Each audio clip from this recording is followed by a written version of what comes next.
Just if there's a way for me to get accept to it, it'd be fine. It's recording. Be careful on what you say. Sure. Yeah, I understand.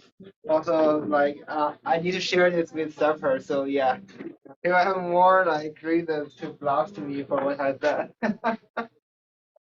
You don't know who else will listen to what you say. Yeah. I see. Let's give it a minute. Okay.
Like very slow, like that last So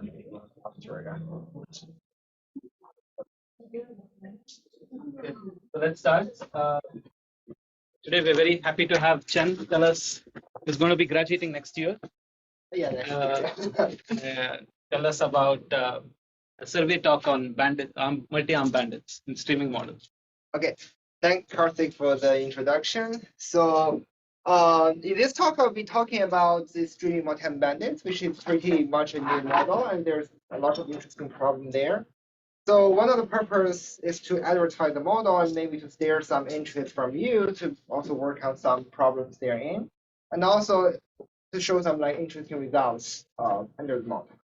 So part of this work is based on joint work with my advisor Sepper, who I'm using a younger version of his like photo. I should be very grateful for that, and also Nikolai Karpov, who's a student at University of Indiana.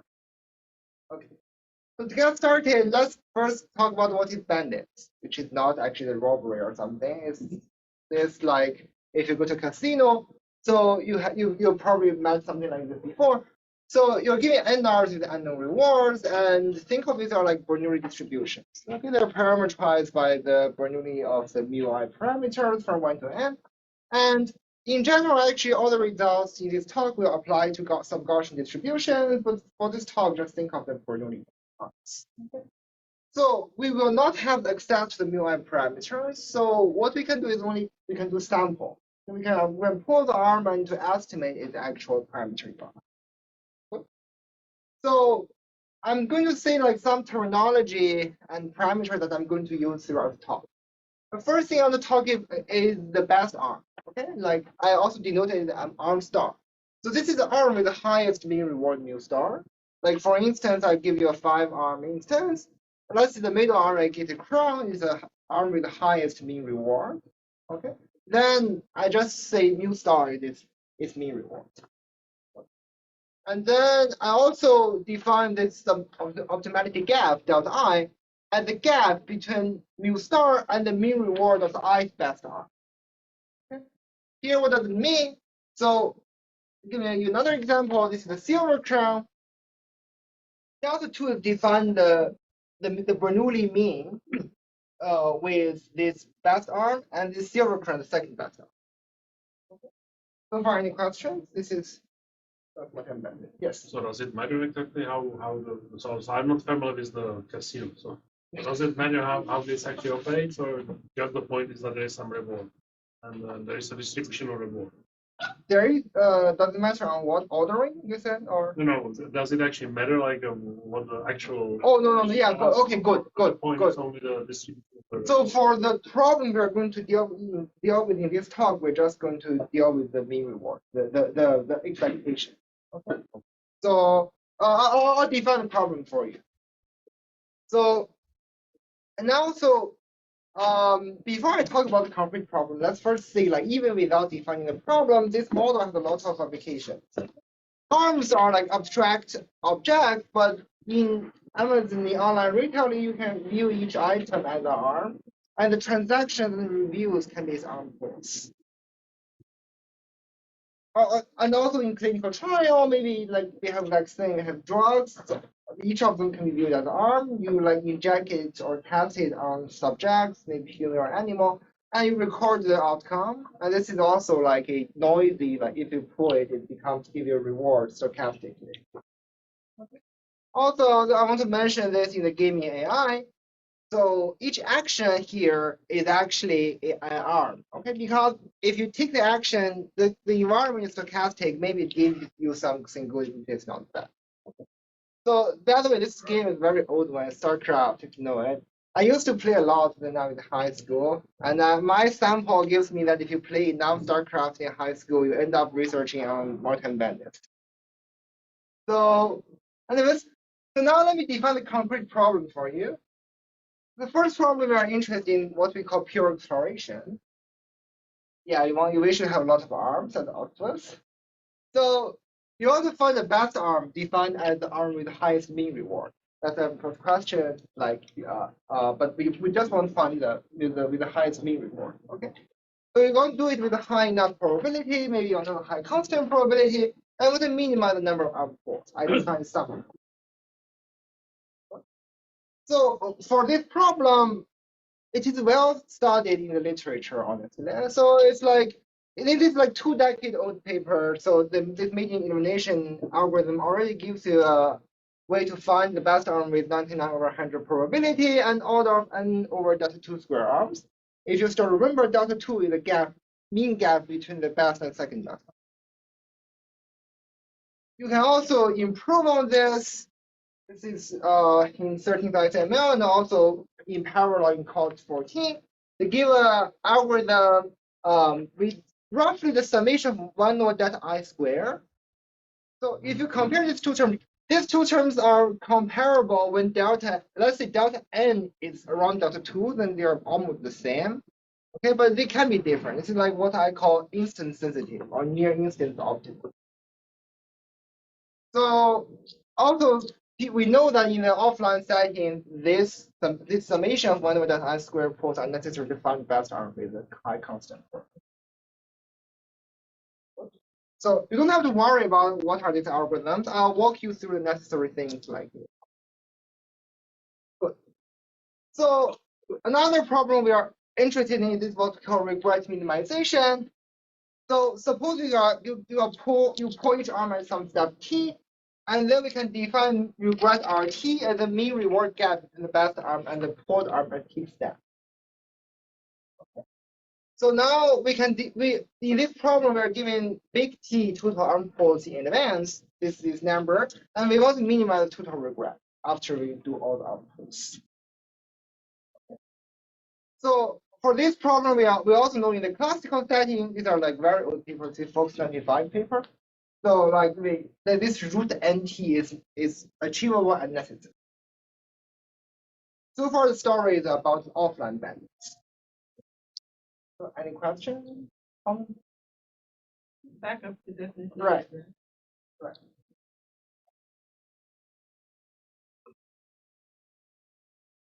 I'll give you some animation when I actually talk about regression language. So perhaps let me ask you a question. Right. So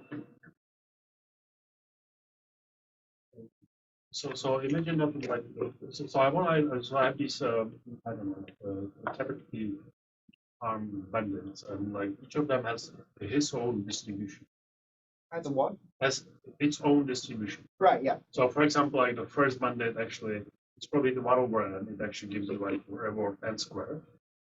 Oh, this is Bernoulli distribution. For now, okay. If not talk some Gaussian distribution, it's fine. Yeah. Like for now, we're talking about Bernoulli distribution. So you just normalize it to say that with probability something gives you 1 or 0, right? If it's Bernoulli. But then what's the definition of the best? Of what? Oh, so you assume that like always the reward is 0, 1, and you just want to find out like what's the So chance to be yeah, a regret is defined. Yeah, a regret is defined as the mean. The parameters gap, not the actual outcome. Mu star minus mu of the arm viewport. Yeah, but all the distribution basically either give you 0 or 1, and just the question is what's the probability of getting 1. Yeah. Oh yeah, in this talk, just think of all the arms like this. Oh, I see. Yeah. Thanks. Yeah. So now this is so far the story for like offline bandits. Now I want to move to the streaming bandits. What does that mean? So basically, as we have saw, classical multi-bandits aims to optimize some function of arm pools, either in some complexity or regret. And they usually assume the entire set of arms are stored in the memory and available for revisit. To give you some animation, maybe like in my algorithm, I want to pull this arm at some point, and then next point I want to pull this green arm, and next the arm on the right, and then for some reason I want to come back and pull this arm again.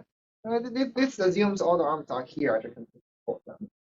So in large-scale applications, maybe this space becomes impractical to store the entire set. Consider Amazon has billions of items sold, so it's not possible to get in a single server. Okay. So this motivated us to introduce this streaming bandits problem.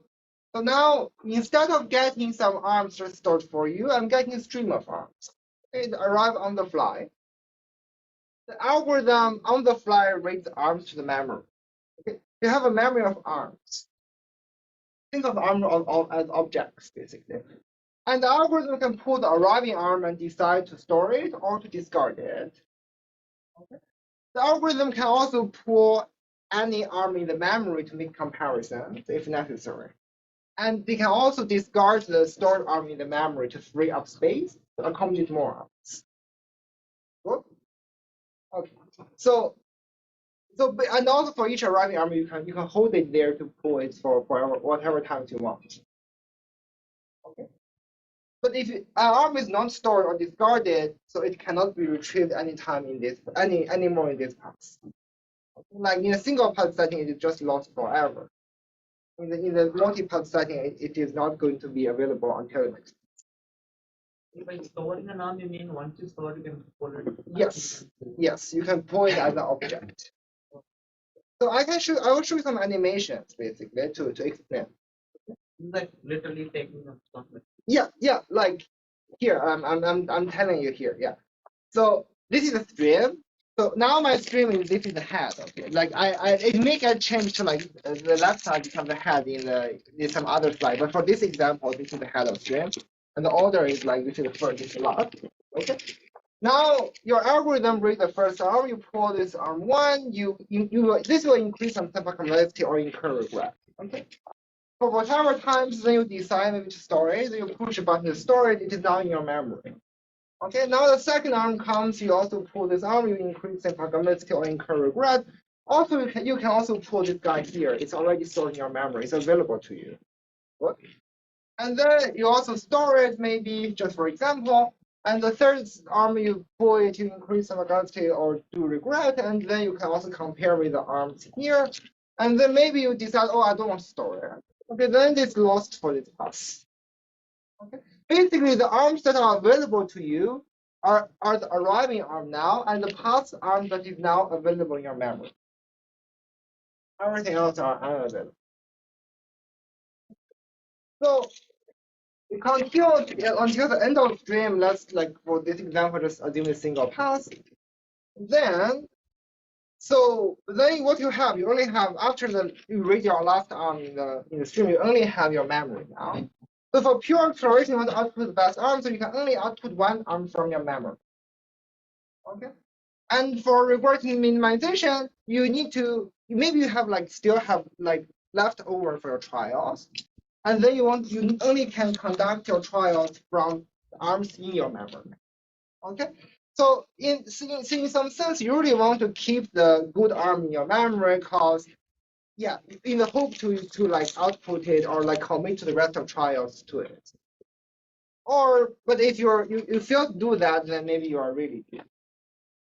It's a streaming model. Yeah, this is the animation, but like any question?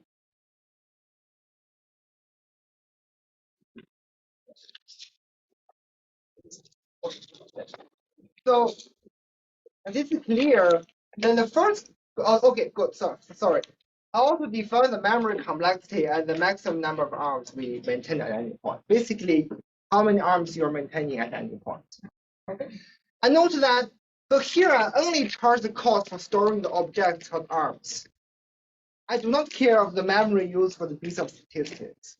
Okay, so you can imagine you have an infinite long heap. You can just write down your statistics and do like local computation with unlimited power. That's fine. Okay, so in fact, every algorithm I'm going to talk about in this talk will enjoy some like piece of statistics efficiency, but I won't mention it. And all the lower bounds works for infinite number of statistics. Okay. So now the first question I want to ask is extremely trivial, because why do we bother about like defining the model and studying the problem? Maybe we can just run the classical multi-bandit algorithms on this and get the thing we want, right? So to give an illustration why this may not be trivial, let's think again of this pure extraction problem, which is find the best arm, which is the arm with the highest mean reward, with probability at least none overhead. So from now on, I'm going to assume the value of delta 2 is known. You know this value like a prior. And then there is a very extremely naive algorithm, just pull each arm order of log n over delta 2 square times and pick the arm with the highest empirical reward. Okay. Now if you do the math, like this is a very simple like introductory to algorithm of maybe grad level, like first lecture, like graduate algorithm first lecture problem, like with high probability you can apply the union bound to show that with high probability the best arm has the highest empirical reward. So I've told you that no, we don't. So because that algorithm will give you n log n over delta 2 square sample complexity, I've told you that this is not necessary. You can do better. So this algorithm is called mating elimination. So the idea here is to conduct with multiple rounds. For each round, we pull the remaining arms and record their empirical reward. And what does the remaining mean? So in each round, you will remove the half of the arms with the lower empirical rewards. Okay. And for the rest, you will increase the number of arm pulls by 1.5%. So give an illustration in animation. So you have all the arms in the beginning. You pull each arm 30 over the square times. You limit half, like the half with the lower empirical reward. Okay. And then you continue in the next round. You do 45 over the square. You limit like the half of the remaining with the lower empirical reward, and you do this so on and so forth until you have one arm you adjust out. So is the algorithm clear? Good. So now, why this algorithm is correct? Well, first, like even you pull like 30 over delta 2 square or constant over delta 2 square, then the probability for the best arm to among the lower half is a small constant. And then now in the next round, you're increasing it by 1.5 cross factor. The probability for you to lose the best arm in the lower half decreases exponentially. Okay, maybe in the first round is 1 over 1,000. In the second round is 1 over like 100,000 or something, and like so on and so forth. So you can apply union bound, the failure probability will just summation converge to a small number. Okay. And why this is efficient? Well, every time I am increasing the number of arm pulls for the arms that are surviving with 1.5 factor, but I'm decreasing the total number by a half factor. So it's 1.5 over 2, and then you do this like exponentially. The total number of arm pulls using each round actually decrease exponentially also. Okay, so they converge to other values. It's like an easy and classical algorithm for pure exploration. But now, if you step back, we're talking about streaming algorithm, right? So if you look at these two algorithms, this is like worse in sample complexity, this is better. However, this one has a trivial streaming implementation. You just pull each arm log over data square times, and then you just keep the one that is higher and kick out the one with lower. But this one you inherently need to like revisit like this half of them, and then you're halving, so you need all of them to be stored. So this means that maybe there are actually trade-offs between memory complexity and sample regret in the stream. Okay, so hopefully it's convinced you streaming is not true.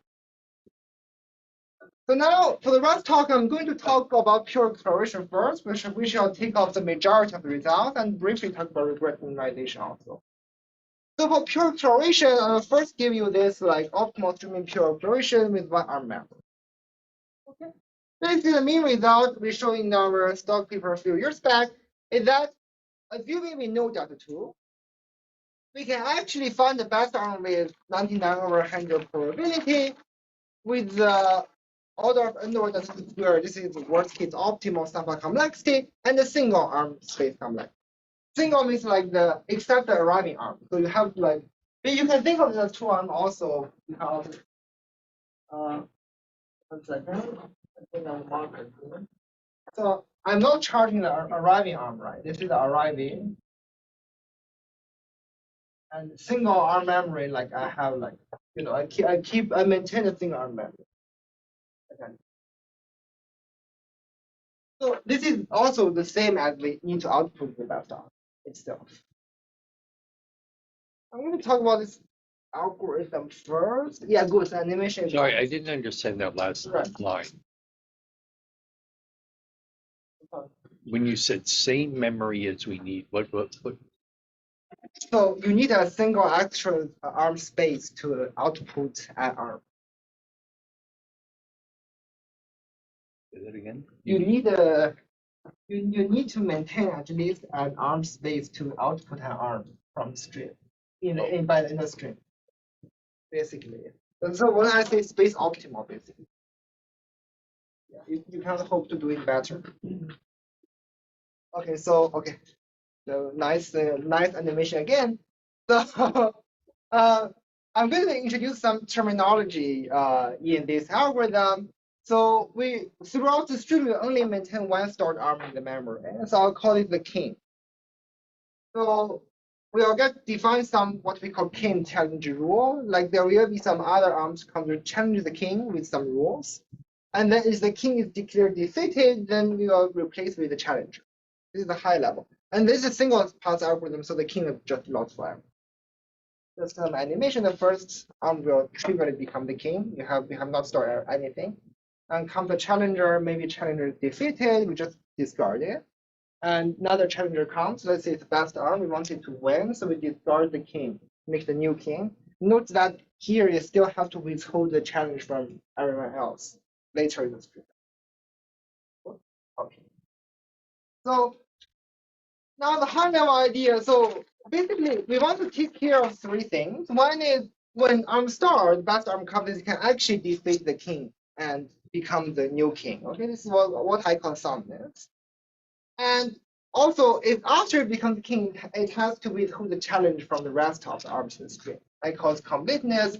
We also want efficiency. We want the average. We want basically n over data square total outputs. So to guarantee completeness, basically we should think of the trivial algorithm that we just pull each arm 30 over data square times and discard it whenever is defeated. So this one is very efficient, but soundness is no problem. Completeness is the issue, okay? Because now with a high constant probability, it will withhold some challenge, but then we have a theta n stream to defeat. Then that's it. So we want to give the king some privilege. Maybe if this guy actually wins the challenge, we still want to, do it again with a higher number of outputs. And we can do this up to log n over data to the square. But also, if we do this for every arm, then we end up blow up the efficiency. Okay, then we have the trivial algorithm also. So how to balance these two? things.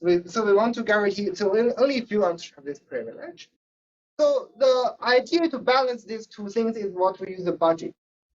So we will give the budget once arm becomes the king, and for each arriving arm that come to challenge it, we will increase the budget by some order of magnitude 2 factor.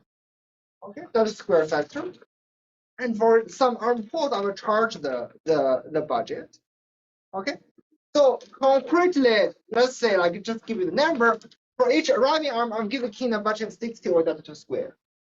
Okay, and then my king challenge rule is the following: for each challenger, I'm going to challenge the king with 30 over delta 2 square number of arm pools, and if it wins, I send it to the next level with a 1.5 cross factor. Okay, and then I don't cap the number of levels you can pull. You can go to infinity. The king is defeated only if after it exhausts all its budget. Good. So one the idea is nice. Basically, for the efficiency, it's trivial to see like over all the stream, we only collect at the most n over delta 2 square budgets. Okay? So while each budget responds to 2 arm pools, the efficiency is easy to go. For summness, if you still remember the argument we used in making elimination, so now we only have 2 arms. When the actual best arm comes to challenge the king, okay. In the first level, it defeats the king with the probability 9 over 100. Second level, it defeats the king with 999 over 100 or something. Basically, the failure probability decreases exponentially after level increases. So as long as the budget is finite, armstar will eventually exhaust budget of the curved king. Okay, the soundness is no issue. Now, completeness, we need more work.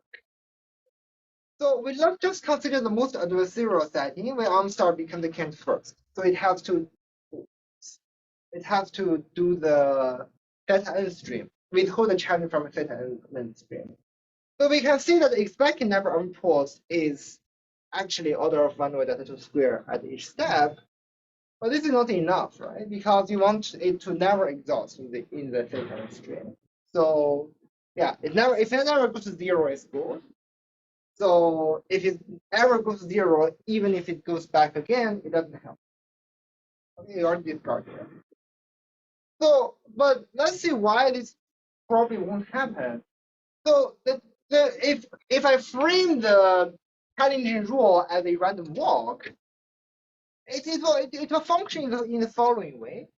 So at each step, deterministically, I'm going to plus 60 over delta 2 square. Okay, and deterministically, I subtract 30 over delta 2 square. Then with a probability that is small constant, 1 over 100, I just increase it by a factor of 1.5. Okay, and then with the probability even more small, 1 over 10 to the fifth or 6 something, I'm maybe increase to a 60. What is 45? Oh, yeah, don't worry about that, the actual number. Yeah. So that means the probability for you to go for the high level is small, and also the variance bounded because even I go to the higher level, my step is not too quick. Okay. So with some calculation, you can see that the budget functions in follows the exponential random variable. So you can apply concentration inequality to see that this is actually possible to bound in the theta n stream. We can prove completeness. This is a cute algorithm. This is a summary of what we just proved. This is by no means like a hard or anything, but it's just a cute algorithm that shows that you can actually do this in a single pass with the optimal sample and memory. Okay, good. So now, so far we have a positive story, optimistic story. Now, okay. Oh, by the way, I want to spend like 2 minutes talking about this like variant of the problem because it has connections to regression minimization, which you'll see later. So far we talk about to find the best arm in the stream. Okay, so now maybe let me define a variant of the problem. I want to find an epsilon best arm with high constant probability and the minimum number of arm pools. This is like, if you're familiar with it, is related to that epsilon delta pack learning framework. So basically, the thing you're going to return, it may not be the best arm. Let's say this guy is still the best arm. And then I have this guy that has a mean reward that is within an epsilon factor. Epsilon you specify in the start, in the beginning, right?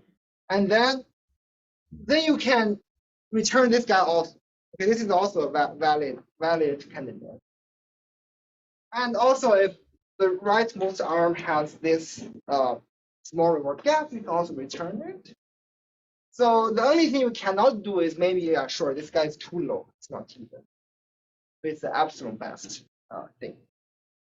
So with some variants, with some variations of our idea, not exactly the same, we can show that even without knowing any additional knowledge. Remember our like best arm algorithm assumes delta 2 is to be known. Okay? Here, like we are giving parameter epsilon. Now, without any additional knowledge, it's possible to find the epsilon best arm with 99 over 100 probability with order of n over epsilon square sample complexity and around log star and arm space. This is what we first show, like by the time of the conference, and then if you pay extra log square or epsilon cube factor, you can do it with 2 arms. I just be lazy, not actually write 2 arms. It's actually not order of 1, it's 2 arms. So these 2 things are beaten by a subsequent work in SML 21. So they show actually you can do this with a single arm, and this and they also shave off the log factor. Yes. What is, suppose you ran your previous algorithm with delta 2 equal epsilon. You are not good. You don't know what is delta 2. So epsilon is pre-specified. I see. So in your previous thing, you needed to know delta 2. Yeah, we need to know delta 2. And if you don't know delta 2, then yeah, you may lose the best arm in during the challenge. Yeah. so So what's it- the best result if you don't know delta 2 in advance? Good. That's the next part of the talk. Okay. Yeah. But for now, for this, yeah. I have a few questions. Okay. Yeah, one is like, is this so? Yeah, so the algorithm is this is the algorithm for this paper different than the algorithm you presented? It is different. Yes. It is Okay, different. it I is see. different. And the second is that does the streaming streaming multi-arm bandit model make sense for the regret model where the arms keep changing? Yes, it does. So the thing here is that the regret is defined when you do arm pull. Okay, if you pull arm 1, arm 3, so if you pull arm 3, then arm 3 has a gap of something, has a mean gap with something of mu star, then you already record the gap. So the set of arms is pre-specified, right? So it is just not known to you. It's in a stream. So there exists a uniquely defined best arm in the stream. No, okay, so yeah, And so then- in this model, I agree that this is how it is defined. But in general, Also, when you want to see arms are evolving, yeah, that I don't Evolving, know. yeah. I mean, yeah, that I cannot answer this question with a definite answer at the moment. yeah, Yeah. okay, okay, yeah, thank you. Sure. Any other question?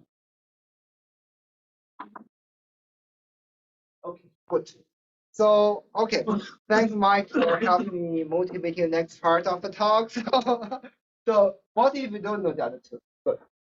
So look back at our limitations of our algorithm. We need to know delta 2 in advance. And also our sum product is kind of like worst case optimal. I will define that H1 just for notational convenience. Okay. As opposed to like this can be done in the offline. This is almost like, if we ignore the double log factor, it's almost 1 over delta I summation of 1 over delta I square. This is I defined in H2 just for notational convenience. Okay. So the natural question is, how can we get around of this? So now now the story is less optimistic. We actually prove strong lower bounds for these variables. Basically, we show that if delta 2 is not provided, so single path. Sorry, I should have single path here. single path streaming algorithm has to either use a theta n arms memory, which basically comparable to offline, or you use unbounded sample complexity. Unbounded defined as you pick any function of delta 2, I can give you an instance that force you to use more than this. Okay. So also, even if you know delta 2, there exists an instance that I can force you to either use theta n arms or this like H1 that is more than H2 in that instance also. Okay. Remember, H2 is like this one summation of 1 over delta I square. H1 is n over delta 2 square. So this statement holds even for random order in a single mass. Okay. So I will prove this for you. This is not very hard. So basically, for this we will need this arm trapping lemma. Okay. What does it mean? I give you n arms with n rewards. Okay. N maximum of them are with mu equals to half, and a single arm with half plus beta. Okay. So now my goal is to output n over 100 indices that actually contain the best arm, the arm with half plus beta reward. So I want to remark that this is different from finding it in this stream. This says that algorithm does not necessarily even know which arm is the best one. So we cannot just black box knowing results in the classical setting. Now the algorithm allowed, I just like output this many indexes. I don't even know which one is the best arm. Does the algorithm know beta in advance? Beta, you do not know actually. Yeah, you should not know beta. But yeah, actually, even if you know beta, it won't change. But yeah, I think the lower bound for this will hold even if you know beta. Yeah. No, but if you know beta, then you know the two. This is not this is a technical lemma for lower bound construction. Need to output them like online, so you output them like no. For now, this arm trapping problem, this is an offline setting. It will be a black box lemma for the construction, and think of it as offline. It's an offline algorithm. Right, but isn't it the case that if you know beta, then for this input you know delta 2? That's true. Yes. So any algorithm that knows delta 2, you can apply. Sure. If you pay n over beta square, then you can do. What we will show that is even if you only want to trap, you still want to pay n over delta 2 square. So n over beta square. Okay. Basically, that's what I said. Even if you don't learn, just want to trap, you still need to pay this much. And I'll just prove that this is not very hard either. So I want to use a baseline problem. This baseline problem is defined as follows. I give a single arm with probability half is just like mean reward half, with probability another half is mean reward half plus that. Okay. So it is a well-known result that to distinguish this with like constant probability, you need 1 over beta square arm pools. It's proved over and over again by statisticians and computer scientists. So I want to give you a trapping algorithm curly A that use S samples. I want to turn it into an identification algorithm for that problem with S over N samples. If such a thing is true, then you see like this thing requires 1 over beta square, then the outer algorithm will require N over beta square. It's like a direct sum type of algorithm. Like it's closer to that. It's easier than direct sum. In what people usually using communication complexity, things like that. So the way we do it is the follows. So our input is this single arm form. We will sample an index ICR uniform and random in N and place it there. And we don't know what it is, it's fine. But for all other arms, we will simulate it with just mean reward half. So this we can do locally. We know that these are like parameters we know, we just mean like Bernoulli half. Now I run curly A. I will output mu equals half plus beta if the output index of curly A contains I star, or if I'm starting to use a lot of arm pools on the special coordinate. Otherwise, I just put mu equals half. Is the procedure clear? So why this is good? First, you see that this algorithm never use more than S over N arm pools on the special coordinate. Because the moment order never use more than 100, because the moment I have more than that, I just output. I just terminate and out. Now I need to show you the correctness. Why this can correctly identify which case it is in. So well, if in the left-hand case, which I marked like this, we actually have the special arm as the Bernoulli half, then so these are IID random variables, and this guy is like placed uniformly random.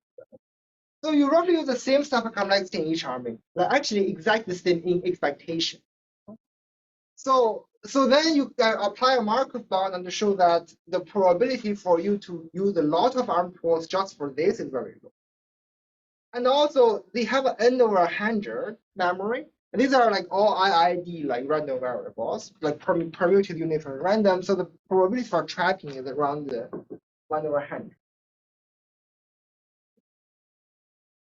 So on the other hand, if I'm in the right-hand case, then I want to show that my output rule is correct. So my trapping probability is high if I actually trap it. And I cannot be wrong if I terminate an output. Because if I terminate, I only put this case. Right? If I terminate, I just say this case. I cannot be wrong. So this is an algorithm that takes S over N samples and success with this constant probability. Any question, comments? And this is the easier variant as I said, direct sum-ish argument. But it's quite powerful. You will see what we can do with it.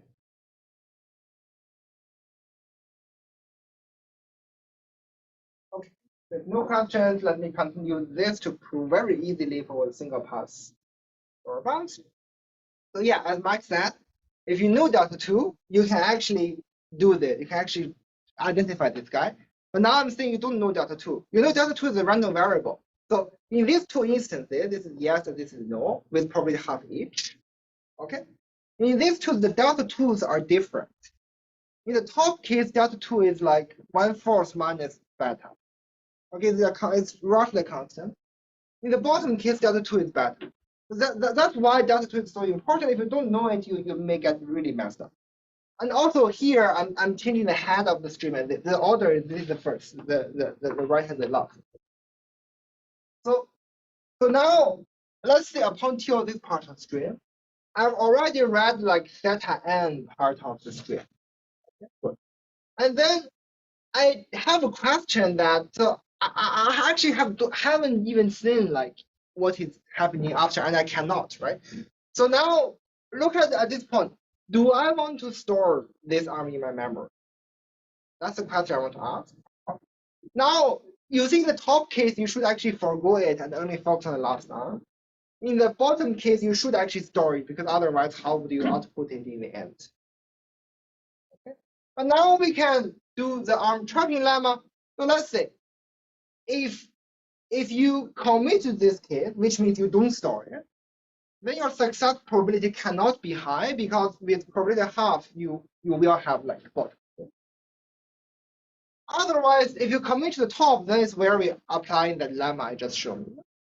So I see that, oh look, I want to trap this guy. Okay, then sure. Then you pay n over beta squared to store this guy in your memory.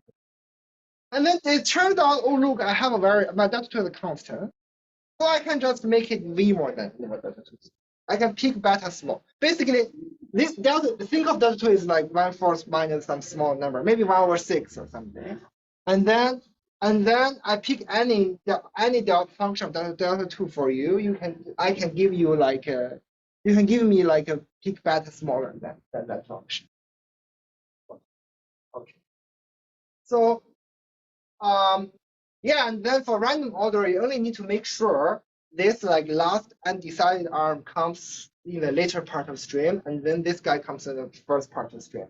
This happens with probability 1/4. just pay extra factor, constant factor, you still get the same as asymptotic. Okay.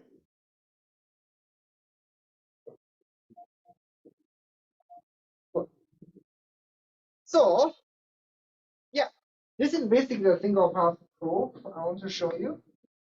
So the natural question here is if we move to multiple paths, okay, maybe we can bring something more. I won't have time to show the proofs on anything of this, but I'll show the result, what we can do, and the limitations for multipaths.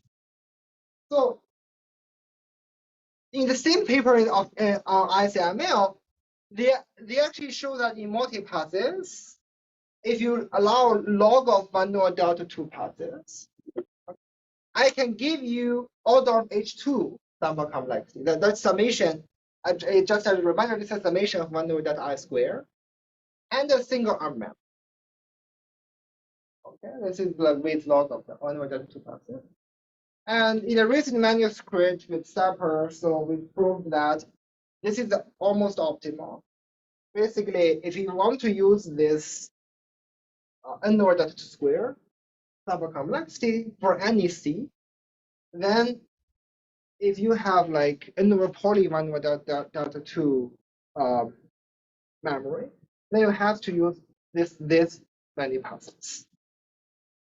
This is like up to exponentially smaller factor. It's a path number is up for that Jeans algorithm. We can also ask, now let's say we know delta 2. In a single pass, we can do worst case optimal sample complexity finding pattern, but we cannot do the order of H2, right? Yeah, we cannot do the summation of 1 with delta I squared. So recently, I also worked with Nikolai from Indiana.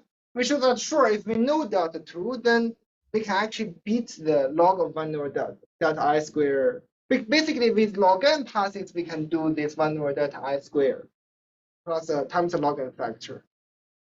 And note that this is different. Like n over delta 2 square log n is easy. But here, like this quantity can be like way smaller than n over delta 2 square still. Okay.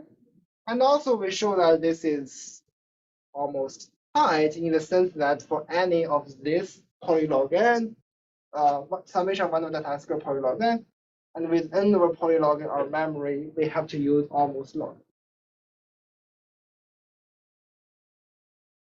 This is the story for multi-paths. So how many time I got? 5, 6 minutes? 10 minutes. 10 minutes? Okay, yeah. I have time. But yeah, so this is a story for pure exploration. Yeah. Any questions or comments?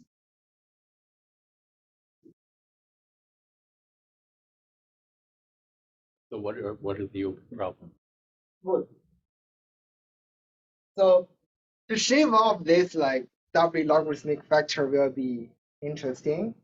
Also, you'll see like sorry. So so for this like just like vanilla version, this is a very vanilla version. We can think of contextual linear bandits or the sliding window streams like very static. This is a very like I just want to show that we can do something in the very vanilla version. This vanilla version I can't think of like even more things. But yeah. Okay. So this is a summary basically for pure exploration, which I probably should have stayed on this instead. Yeah. Anyway, so let me quickly say what is the result for regret minimization, and then also give the open problems. But then I'll talk about. So for regret minimization, again, I probably show you too much like math in the past like 10 minutes. So let me do some more animations, which is more fun. So I define regret the mean reward gap between the best and the pulled arm. And I can give you animation maybe. So again, this guy is the best arm. So maybe at t equals 1, I pull this arm, I pay this as the regret. And t equals 2, I pull this, and t equals 3, I pick 0. Because maybe for some reason I pull the actual best arm. So we continue with t trials. Our total regrets defined as the summation of the. Okay. And yeah, this is basically the change of notation, mu star minus mu of curly A of t. Curly A of t is the arm I'm going to pull at time t. So now I want to minimize the total expected regret. And this thing is random as you see, right? Because what have bandits are like inherently random, stochastic bandits. So there are works. This is by Mighty et al. Newer's paper, and this paper is for multi-path, but it can also be applied to single paths. This is by R.P. Dargavo, Sanjeev Khanna, and Paras Mashpetu. So they show that a regret of t to the 2 or 3 is necessary for any single path algorithm with small of n memory. And remember, I've told you that in the classical UCB problem, we can do order of root nt regret. So this is, t is the total number of like trials, and n is the total number of arms. So t has to be at least n to get each arm at least one pull, but t is usually way more than n. So this already like separates this thing. Okay, like basically you cannot do as good as this in the streaming for single paths. Okay. So yeah. So what is the absolutely trivial way to do then for upper bound? So we can do this what we call uniform exploration. We pull each arm big n times and commit to the one with the best empirical reward. Okay. Now, okay. This number is to play with the failure probability for getting the best arm. It's say if you fail, you pay 1 regret at each time, and if you don't fail, you pay 0. Okay, so then if you plug in this like bounding number, which is, if you believe me, do the math, and then you get t to the 2/3, n to the 1/3, log t to the 1/3. This, on t is already tied with this like very naive algorithm. But so we want to ask what is happening for this like n and log t. So we actually show that we actually gives out the very recently characterized the single path tight bounds for sublinear memory algorithms. So we show that we can do a small. So the lower bound is any algorithm with small of arm memory has to incur this much of n to the 1/3 to the 2/3 regret. This brings in the n to the 1/3 factor. And then also there exists a single path algorithm that achieves this expected regret. This with the log star. And if you see that, that is related to the epsilon best arm algorithm. I'll show you very soon. But first, the lower bound is actually extremely easy. It's actually using the arm trapping lemma. So this is really an observation-ish theory. So I just replaced that beta to the n over p to the 1/3. Now again, here I don't know what is until here. The algorithm don't know what is happening. So if you want to store this arm, okay, then you pay what? N over this square, which is n to the 1/3 to the 2/3. If you do not store, then after you lose it, you still have around t trials like left, okay, in the zero setting. So then you basically each of the time you will pay this much of the regret because you lost it in the memory. Okay. Then if you times it by t, it's also this. This is a cute, just a cute observation, not really anything that is very novel. So actually, for the upper bound, this is also kind of. I'll just prove you for a very easy version that is in one slide. So if I just want the probability against 99 over 100 for the regret, then what I can do? I can just run the epsilon best arm algorithm. Okay. Now my regret is defined as n over epsilon square plus epsilon t. This part is for exploration. Each time I pay 1 at most. And this part is for the rest. You just plug in the parameter, get it immediately. Okay, but this is not actually like, this is sounds a little bit trivial, but also if you want to move to the expected regret, you have to be more careful because even if you do this like 9 over 100, but with 1 over 100 you pay t, then you have omega t regret already. So I won't have time to tell you what actually happened, but basically you want to play with the failure case of the epsilon best arm. For large family of algorithm, maybe even if you fail, still with a good probability you return 2 epsilon, 3 epsilon, 4 epsilon, and so on and so forth.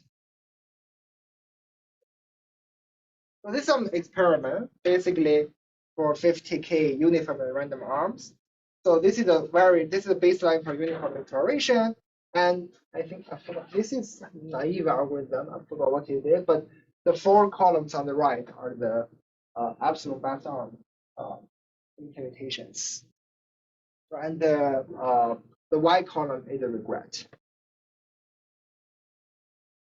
So yeah, basically that's so now if you move to the multi-path study, just very briefly. So this AKP paper is actually a multi-path paper. So it proves that for any p-path streaming algorithm with this memory has to use 1 over 4 to the p of this like very complicated number regret. But what does that mean? So if you plug in p equals 1, it gives you actually omega t to the 2/3 regret. If you plug in log t, then it gives you root t regret. And actually, recently it's been shown that with root nt regret, you can do with log t part, you can do root nt. This is like basically it captures a smooth trade-off, and we also give an algorithm that is tight in t, but not tight in n and p. So with this in mind, let's move to the open problem. So the first thing is basic to close the gap for multi-path regret minimization on the factor of n and 1 over 4 to the p.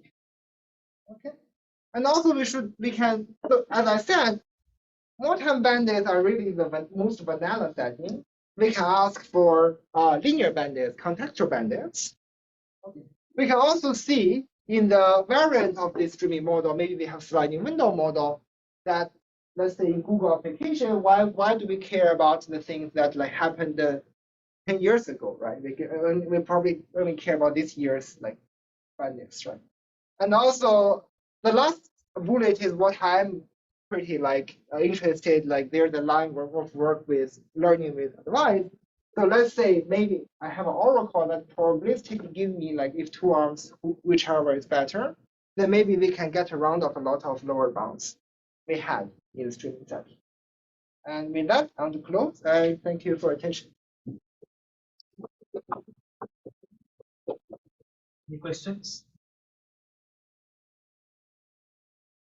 I forgot if you mentioned it, but are there trade-offs between like regret and space? Regret is not good. Sample. So in the pure exploration, the trade-off is memory sample pass, right? But in the now this is by fixing the success probability. In the regret minimization, is regret memory pass. The notion of sample is captured kind of by regret, right? Because you have to take big T samples. So total regret is average regret. But that is no difference. Why? Big T is specified in advance. Oh. Yeah, you have to pay that anyway. Maybe you can define a version. You can actually define a version, but I haven't thought about it yet. You can define a version that is like revolving.